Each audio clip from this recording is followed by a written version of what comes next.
السلام علیکم ورحمۃ اللہ وبرکاتہ۔ ناظرین، قرآن کریم کو اس کے اصل حسن اور درست مخارج کے ساتھ پڑھنا ہر مسلمان کی خواہش ہوتی ہے۔ اس سلسلے میں آپ کے لیے لایا ہوں ایک ایسا علمی سلسلہ جہاں ہم مل کر قرآن پاک کی تلاوت کو بہتر بنائیں گے۔ اس کورس کا طریقہ کار: پہلا، ہر آیت کو ہجوم سے پڑھایا جائے گا۔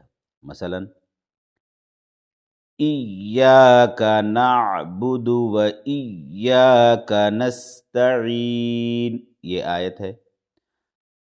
حمزہ یا زیر ای، یا الف زبر یا، یا کاف زبر کا، ایاک،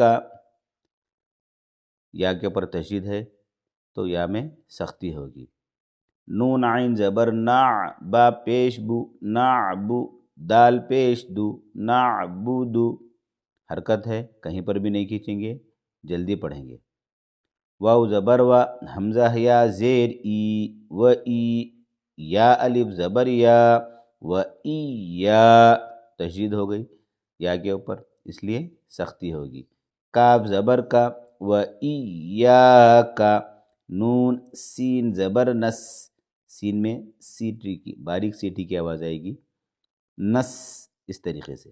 تا زبر تا، نستا، عین یا زیر عی، عین بیچ حلق سے نکال کے پڑھیں گے، عی، عی، بیچ حلق سے نکلے گا۔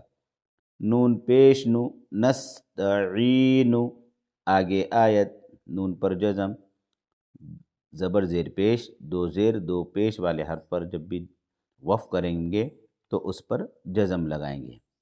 تو پوری آیت اس طرح ہے: ایاک نعبد و ایاک نستعین۔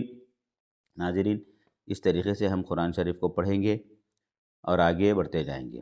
دوسرا، حروف کی ادائیگی کے لیے بنیادی اور ضروری قواعد پر توجہ دی جائے گی۔ تجوید کی بہت ساری دقیق باتیں تجوید کی بڑی بڑی کتابوں میں درج ہیں، اس کے لیے آپ بہت ساری کتابوں کی طرف بھی توجہ کر سکتے ہیں، مگر ہمارا مقصد صرف یہاں پر روانی کے ساتھ قرآن شریف کو سیکھنا ہے، اور بنیادی جو تجوید کی ضروری چیزیں ہیں ہم اسی کو جو ہے یہاں پر بتلائیں گے اور آگے بڑھیں گے۔ تیسرا، پیچیدہ اصطلاحات کے بجائے آسان زبان میں سیکھنے کی کوشش کروائی جائے گی۔ چوتھا، صرف سننا نہیں بلکہ میرے ساتھ مل کر دہرانا ہے۔ کچھ ہدایات ناظرین آپ کی خدمت میں یہ ہیں: کامل فائدہ حاصل کرنے کے لیے ان 3 باتوں پر عمل کریں۔ پہلا، اپنا مصحف یعنی قرآن پاک کھولیں، سبق کے دوران نظریں الفاظ پر ہوں۔ دوسرا، ساتھ دہرائیں، جیسے ہی میں ایک لفظ پڑھوں آپ فوراً اسے دہرائیں۔ تیسرا، توجہ اور لگن، تجوید ایک فن ہے، اسے صبر اور محبت سے سیکھیں۔